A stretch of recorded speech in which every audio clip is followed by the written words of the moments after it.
迎收看今天的感动时刻。客家话用说的很简单，但是如果要变成能流传千古的文字，好像就没这么容易了。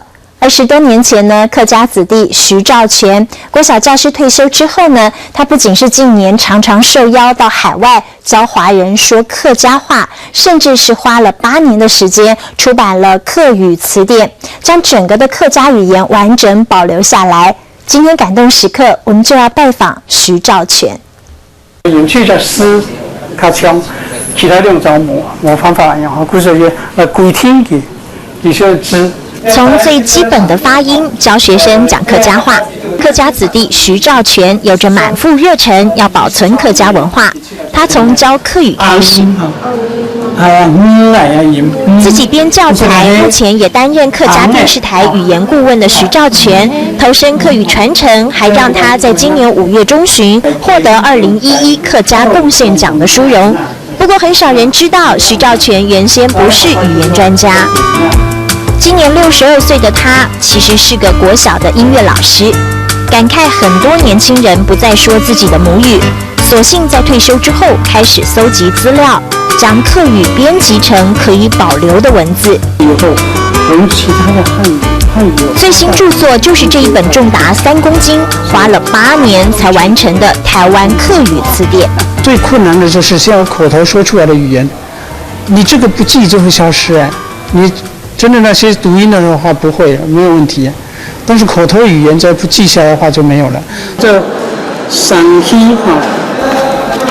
为了完整记录客家文化，徐兆全上山下海都愿意。